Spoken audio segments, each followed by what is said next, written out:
മാനസമാണ് വേണ്ടത്, മാനസജപമാണ് ശരിക്കും വേണ്ടത്. അപ്പോൾ ആർക്ക് ശല്യമില്ല.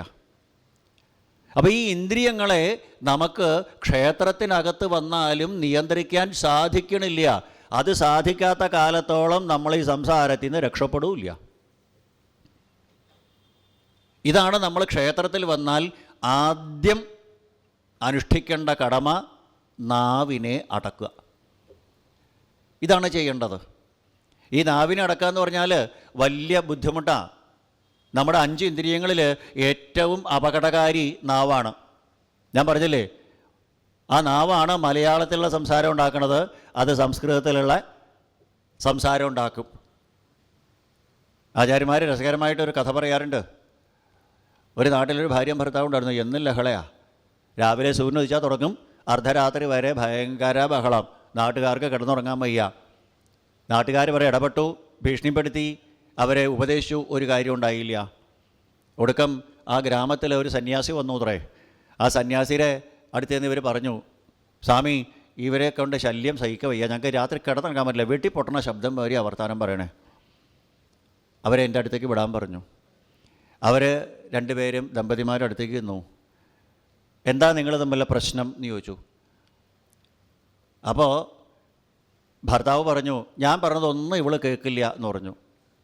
അപ്പോൾ ഭാര്യ പറഞ്ഞു, നിങ്ങളെ പറഞ്ഞ അസലായിട്ടും കേൾക്കാറുണ്ട്, തിരിച്ചും ഞാൻ പറയാറുണ്ട് എന്ന് പറഞ്ഞു. അപ്പോൾ നാട്ടുകാർ പറഞ്ഞു, ഇതാ പ്രശ്നം. അവളൊന്ന് പറയും, ഇവൾ 2 പറയും, 4 പറയും, ഇങ്ങനെ പരസ്പരം വാഗ്വാദമായിട്ട് പ്രശ്നങ്ങളാണ്. ഇതാ. അപ്പോൾ സന്യാസി പറഞ്ഞു, ഒരു കാര്യം, ഞാൻ പറഞ്ഞ ഒരു വ്രതം നിങ്ങൾ അനുഷ്ഠിക്കുമോ, ഒരു 41 ദിവസം. ശരി. അദ്ദേഹം ഒരു കമണ്ടലിൽ ഒരു തീർത്ഥജലം കൊടുത്തു. സൂര്യൻ ഉദിച്ചു കഴിഞ്ഞാൽ ഈ തീർത്ഥജലം വായിൽ കഴുകുക, രാത്രി ഉറങ്ങാൻ നേരത്തെ തുപ്പിക്കളയാവൂ എന്ന് പറഞ്ഞു. ശരി, 2 പേരും കൊണ്ടാക്കി. പിന്നെ ആ ഗ്രാമത്തിൽ 41 ദിവസം പിൻ ഡ്രോപ്പ് സൈലൻസാണ്. ഒരു പ്രശ്നവുമില്ല. ഒരു 41 ദിവസം ഒരു മണ്ഡലം കഴിഞ്ഞപ്പോൾ ഈ ദമ്പതിമാർ നാട്ടുകാരെ കൂടെ ചെന്നു. സ്വാമിയോട് പറഞ്ഞു, സ്വാമി, വളരെ പ്രയോജനമായിട്ടോ അങ്ങയുടെ തീർത്ഥജലം, ഇത് സ്റ്റോക്ക് കയ്യിലുണ്ടോ എന്ന് ചോദിച്ചു. അപ്പോൾ സ്വാമി പറഞ്ഞു, നിങ്ങളുടെ വീട്ടിൽ കിണറില്ലേ? അതിൽ നിന്ന് മുക്കിക്കോളൂ. സാധാരണ വെള്ളം വായിൽ കുത്തി നിറച്ചാൽ പിന്നെ മിണ്ടാൻ പറ്റുമോ? അപ്പോൾ വെള്ളത്തിന് വായിൽ കൊള്ളാൻ പറഞ്ഞത് നാവ് എന്ന ഇന്ദ്രിയത്തിനെ നിയന്ത്രിക്കാനാണ്. ഇന്ന് വൈകുന്നേരം കാണാം ഋഷഭയോഗീശ്വരൻ വായിൽ കല്ല് കുത്തി നിറച്ച് സഞ്ചരിച്ചു എന്ന്. എന്തിനാ? ഈ നാവിനെ നിയന്ത്രിക്കാൻ. അപ്പോൾ നാവ് എന്ന് പറയുന്നതാണ് നമ്മുടെ ശരീരത്തിലെ ഏറ്റവും അപകടകാരിയായിട്ടുള്ള ഇന്ദ്രിയം. മറ്റുള്ളവരെ പറ്റി നമ്മൾ പറയണതും നമ്മളെപ്പറ്റി മറ്റുള്ളവർ പറയണതും ഈ നാവ് കൊണ്ടാണ്. അതുകൊണ്ട് നാവിനെ നിയന്ത്രിക്കാൻ നമുക്ക് സാധിക്കണം. ഈ 5 ഇന്ദ്രിയങ്ങളാണ് ബാഹ്യമായ ഉദ്ദീപനങ്ങളെ കൊണ്ടുവരുന്നത്. അതുകൊണ്ട് ആ ഇന്ദ്രിയങ്ങളെ ആദ്യം നിയന്ത്രിച്ചാൽ ബാഹ്യമായ ഉദ്ദീപനങ്ങൾ അകത്തേക്ക് വരണമെങ്കിൽ സുഖം ഉണ്ടാവില്ല, ദുഃഖം ഉണ്ടാവില്ല. ബാഹ്യമായ ഉദ്ദീപനങ്ങളല്ലേ സുഖവും ദുഃഖവും. അവരെ കൊണ്ടുവരുന്നതായ ആ ഇന്ദ്രിയങ്ങളെ നിയന്ത്രിച്ചു കഴിഞ്ഞാൽ ഒരു സംവേദനവും ഉള്ളിലേക്ക് വരില്ലെങ്കിൽ സുഖവും ഉണ്ടാവില്ല, ദുഃഖവും ഉണ്ടാവില്ല. ഈ ഇന്ദ്രിയങ്ങളെ എങ്ങനെ നിയന്ത്രിക്കും? പഞ്ചേന്ദ്രിയങ്ങളെ എങ്ങനെ നിയന്ത്രിക്കും? ആ പഞ്ചേന്ദ്രിയങ്ങളെ നിയന്ത്രിക്കണമെങ്കിൽ അവയെ നിയന്ത്രിക്കുന്ന ഒരു ഇന്ദ്രിയമുണ്ട്, 6ാമത്തെ ഇന്ദ്രിയം, 6th സെൻസ്, മനസ്സ് എന്ന് പറയും. ആ മനസ്സുകൊണ്ടാണ് ഈ 5 ഇന്ദ്രിയങ്ങളെ നിയന്ത്രിക്കേണ്ടത്. നമ്മുടെ ശരീരത്തിലെ HOD, head of the department, മനസ്സാണ്. ആ മനസ്സുകൊണ്ട് വേണം ഈ ഇന്ദ്രിയങ്ങളെ നിയന്ത്രിക്കാൻ. ഇന്നലെ പറഞ്ഞില്ലേ, ആഹുശരീരം രഥം ഇന്ദ്രിയാണി ഹയാൻ ഇഷൂന്മന ഇന്ദ്രിയേശം. പഞ്ചേന്ദ്രിയങ്ങളാകുന്ന കുതിരകളെ മനസ്സാകുന്ന കടിഞ്ഞാണ് കൊണ്ടാണ് നിയന്ത്രിക്കേണ്ടത്. ആ മനസ്സാണ് ഈ ഇന്ദ്രിയങ്ങളെ നിയന്ത്രിക്കേണ്ടത്. മനസ്സുകൊണ്ടേ നിയന്ത്രിക്കാൻ പറ്റുള്ളൂ.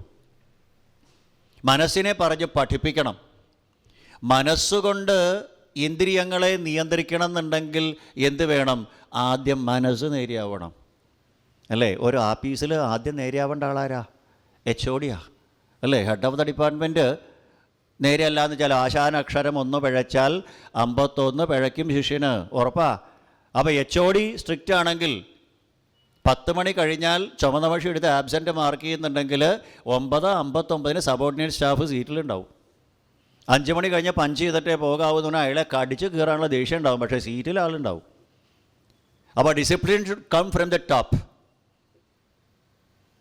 അതുകൊണ്ട് ആദ്യം നേരെയാവേണ്ടത് ആരാ? മനസ്സാണ് നേരെയാവേണ്ടത്. മനസ്സുകൊണ്ട് ഇന്ദ്രിയങ്ങളെ നിയന്ത്രിക്കണമെന്നുണ്ടെങ്കിൽ HOD ആയ മനസ്സാദ്യം നേരെയാവണം. HOD 11:30 ഓഫീസിൽ വരണം വെച്ചാൽ പിന്നെ സബോർഡിനേറ്റ് സ്റ്റാഫ് വരുമോ? നിങ്ങൾ നേരത്തെ വരണം കേട്ടോ. നിങ്ങളെല്ലാം 9 ആകുമ്പോഴേക്ക് സീറ്റിൽ വരണം. ഞാൻ 11:30 വരുള്ളൂ. നടക്കുമോ? അപ്പം അതുകൊണ്ട് മനസ്സാകുന്ന ആ HOD ആദ്യം നേരെയാവണം. ഈ മനസ്സ് എപ്പോഴാണ് നേരെ അല്ലാണ്ടാവുക? മനസ്സിനകത്ത് എപ്പോഴാ ഈ മനസ്സ് എന്ന് പറഞ്ഞാൽ അത് ശുദ്ധമായാലേ ആ മനസ്സ് കൊണ്ട് മറ്റുള്ളതിനെ നിയന്ത്രിക്കാൻ പറ്റുള്ളൂ. പ്രക്ഷുബ്ധമായിട്ടുള്ള മനസ്സുകൊണ്ട് ഇന്ദ്രിയങ്ങളെ നിയന്ത്രിക്കാൻ പറ്റില്ല. മനസ്സ് എപ്പോഴാണ് പ്രക്ഷുബ്ധമാവുക? നമുക്ക് വികാരങ്ങൾ വരുമ്പോഴാണ്. അത് ക്രോധമാവാം, ഭയമാവാം, സന്തോഷമാവാം, സന്താപമാവാം, നിരാശയാവാം. ഏത് വികാരം വന്നാലും നമ്മുടെ മെൻ്റൽ ഇക്വിലിബ്രിയം നഷ്ടാവും.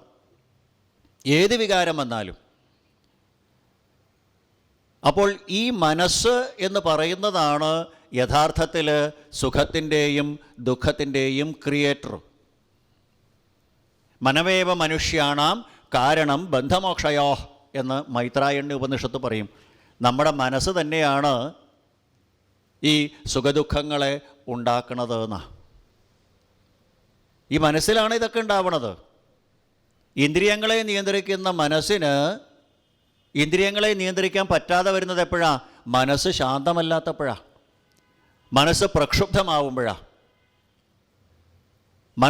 മനസ്സിനകത്ത് സന്തോഷത്തിൻ്റെ തിരമാല വന്നാലും ദുഃഖത്തിൻ്റെ ചുഴി വന്നാലും പ്രശ്നമാണ്. നിശ്ചലമായ, നിർമ്മലമായ, സ്വച്ഛമായ, തെളിഞ്ഞ ജലാശയം പോലെ നമ്മുടെ മനസ്സിനെ നമുക്ക് നിർത്താൻ പറ്റണം. അപ്പോഴേ മനസ്സുകൊണ്ട് നിയന്ത്രിക്കാൻ പറ്റുള്ളൂ.